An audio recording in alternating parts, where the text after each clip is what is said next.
quick road trip, right, to Utah. To Dixie. To Dixie. But the result, it is another loss. Same time, though, a lot closer than the first time you guys faced one another. Well, we're clearly playing better. We're just not playing well enough. And obviously Saturday was kind of a microcosm of our season again. We just, when it comes to making plays that need to be made to win ball games, we're not making those plays. On the defensive side, we allow Robles, our quarterback, to run for over 200 yards and some critical big plays that he was able to make. We didn't get the stops when we needed to. Offensively, we were 2 of 7 in the red zone, and you just aren't going to win many games that way. And again, it comes down to making plays at critical times, and we're just not doing that. Whether that's because of our youth, we're a very young football team, or what it is, we're still trying to identify, because that's how you win football games.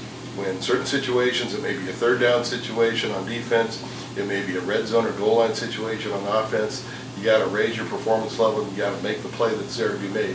We have not done that, and that continues to really hurt our chances of being successful.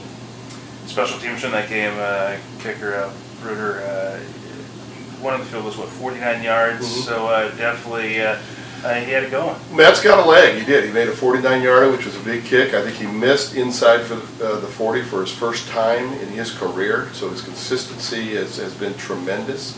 But there was that miss, and then we did have the field goal at the end blocked. It looked like it was a low kick, but regardless, we've got to convert. That field goal would have given us an 8-point margin. We would have done an onside and gone from there. So, but both Chris Campbell, our punter, Matt Bruder, our place kicker, have played well this year. They've responded. Chris Campbell's leading the GNAC in punting, and Matt, as I said, has been very, very consistent. But we've got to find some other pieces where we're not sitting there lining up for field goals all the time, but are lining up for extra points. That's the thing we need to do, and we haven't done that enough.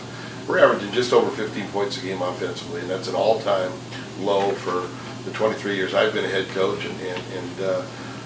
Again, we feel we have the pieces. We don't have the guy you lean on. We don't have that playmaker that we've had in the past. In the past we've had the Lyndon Rowells and Nick Rickadoolies and Mike Pruse, that would really thrive in those situations. We don't have that.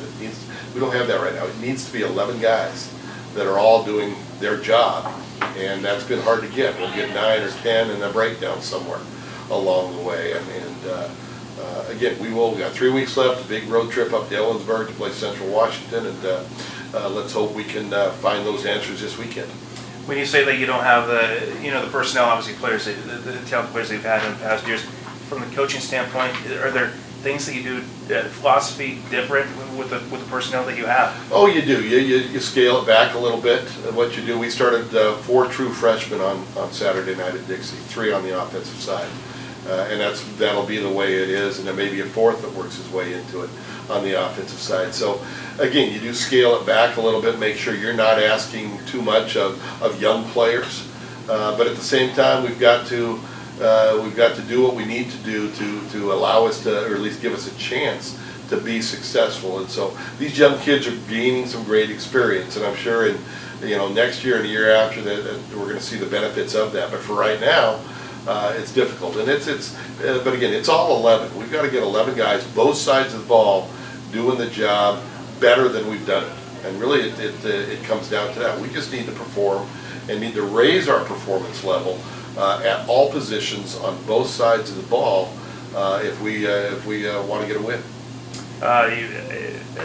Coaching in the West, you've made many trips over to Central. Talk about what it's like to play up there in Central and the game plan taken on the Cats. Well, Central's always a very difficult place to play, primarily because they always present a very strong opponent, a good football team over there. Yeah, I've played in Ellensburg many times, too many times, and it's a difficult place. They're a team that is always very physical, always has talented athletes, and can ride the momentum of their crowd very, very effectively. So we've got our work cut out for it. Now, that being said, Central has struggled a little bit at home. They lost to Kingsville at home. They lost to Simon Fraser at home. This past weekend lost to Azusa Pacific at home. And Dixie State gave them everything they could handle, and Central won on a last-second field goal. So again, but as I've said, and when you're in our situation like we are, there really is a decreased emphasis on whoever that next opponent might be, because the emphasis has to be on ourselves and making the corrections that we need to make. And it seems like this season it's corrections, but also replacing injured players. We seem to every week be without 1, 2, or 3 players that may have started and played a key role the week before. This week will be no different. So again, we're piecing it together as best we can. But our kids are hurting. Obviously, you don't go through a season like we have without feeling the pain a little bit of not being successful on the scoreboard. And so we've got to make sure that we're able to get back up, get on the bus come Thursday for another long trip, and try to get our first one. Yeah, obviously hungry for that first win. You look at Central in the win-loss column of 5-2. They're definitely in the hunt for first place for the Azusa Western also, but a win, but certainly kind of hurt Central's chances. Well, it would, I think a win for us is a whole lot more important than a win for them right now. That's certainly the way we're approaching it. Again, this has obviously been a very, very difficult season for the Lumberjacks, and it started out with injuries right from the start. That has continued throughout the season, and now we're into that stretch that we had talked about early on in the season of these 3 straight monster trips. And we got back at 5 p.m. Sunday from Dixie State, a very tired football team. We took yesterday off, and we go back to work today, and then back on the bus on Thursday for a trip up to Ellensburg. So there's a lot of elements that we're dealing with as a football team right now. Obviously, you've had many with the injuries, trying players at positions and people that wouldn't normally get playing time. Going to the game this week, is there anybody that might get their first start? Somebody that, or maybe somebody that's just, playing well for you guys? Well, we have another true freshman in Christian Basden, a receiver that is getting more and more time. Had a nice catch, a long catch on Saturday at Dixie, and I think he's a guy that will get more time. Again, we've got some injuries still that we're dealing with, and don't know their status for Saturday, and so we'll have to adjust as we get more word on what their availability might be for us. And last week we traveled just one tight end. Both John Kirk went out with a concussion and Trevor Rowe out with a shoulder.